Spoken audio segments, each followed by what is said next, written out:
কত ধরনের হতে পারে এবং টেস্টগুলো কীভাবে হয় সে বিষয় করেছেন। এগুলোই ছিল মানে আমাদের যতটা শুনতে পেয়েছি পেছন থেকে, এগুলোই আমাদের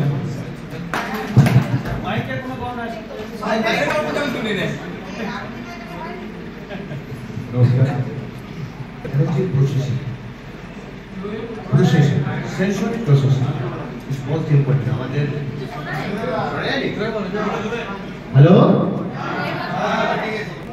সেন্সরি প্রসেসিং, এটা সেন্সরি প্রসেসিং ব্যাপারটা চূড়ান্ত পর্যায়ে মানে কোনো কোনো ক্ষেত্রে বা সবগুলোতে সহজ আমরা শুনতে পাচ্ছি সেটা সহজ, কিন্তু সেখানে রিসিভটা আছে সেটা কিন্তু সহজ। হ্যাঁ, এয়ার চ্যানেল বা কন্ট্রোল যেখানে আমাদের কি থাকে কর্ণপুরে অনেক সময় খোল জমা হয়। কর্ণপুরে আমাদের কানকু বলি না আমরা, আমাদের কাদিমালা বাংলাতে বলি। তারপরে কি আছে, পর্দা আছে, পর্দা আছে। সেখানে গিয়ে শব্দটা কে নিয়ে বাতাস নিয়ে যাচ্ছে কোথায়, এয়ার চ্যানেলের মধ্যে দিয়ে আমাদের কোথায় নিয়ে যাচ্ছে, পর্দাতে।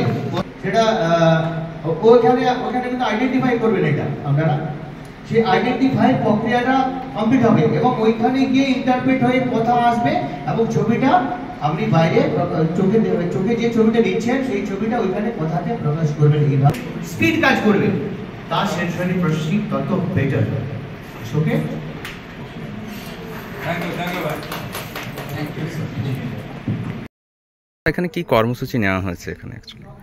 এখানে এটা হচ্ছে একটা 6 দিন, 25 তারিখ থেকে 30 তারিখ পর্যন্ত নভেম্বরে 2024। এখানে একটা স্টেট লেভেল ওরিয়েন্টেশন প্রোগ্রাম হচ্ছে ইনক্লুসিভ এডুকেশনের উপর, রিফ্রেশার কোর্স। যারা এটা আমাদের 22-এ একটা হয়েছিল, এখন 24-এ আবার রিফ্রেশার্স করা হচ্ছে। যারা অ্যাকচুয়ালি স্পেশাল এডুকেটরদের এখানে ট্রেনিং দেওয়া হচ্ছে, যারা স্কুলে এবং বাড়িতে গিয়ে যারা বাচ্চাদের হোম ম্যানেজমেন্ট প্রোগ্রাম করেন, রিসোর্স রুম ম্যানেজমেন্ট প্রোগ্রাম করেন, বা ইনক্লুসিভ এডুকেশনের উপরে যারা স্পেশাল এডুকেটর আমাদের সর্বশিক্ষা মিশনে কাজ করছেন, তাদেরকে একটা রিফ্রেশার মুডে একটা ট্রেনিং দেওয়া হচ্ছে। এই বেসিক ইনক্লুসিভ এডুকেশনের উপরে আমাদের ফোকাসটা আছে। কতগুলি জেলা নিয়ে এই প্রোগ্রামটা হচ্ছে? এটা 7টা জেলা মূলত আছে।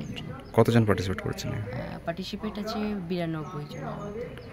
আচ্ছা, যারা শেখাচ্ছেন আর কি বা ট্রেনার হিসেবে যারা রয়েছেন তারা এখানে ইউনিসেফ আছেন, ইউনিসেফের ট্রেনার আছেন, বা সঞ্চার বলে একটা অর্গানাইজেশন আছেন, তারা মেনলি, আর কলকাতার লাগোয়া যে সমস্ত আমাদের এক্সপার্টাসরা আছেন তাদেরকে নিয়ে আমাদেরকে নিয়ে ওনারাই এখানে আমাদের গেস্ট ফ্যাকাল্টি হিসেবে আছেন আর কি। নাম ডেজিগনেশনটা যদি বলেন। আমি রুমা দে, I coordinator, Sarva Shiksha mission Bankura.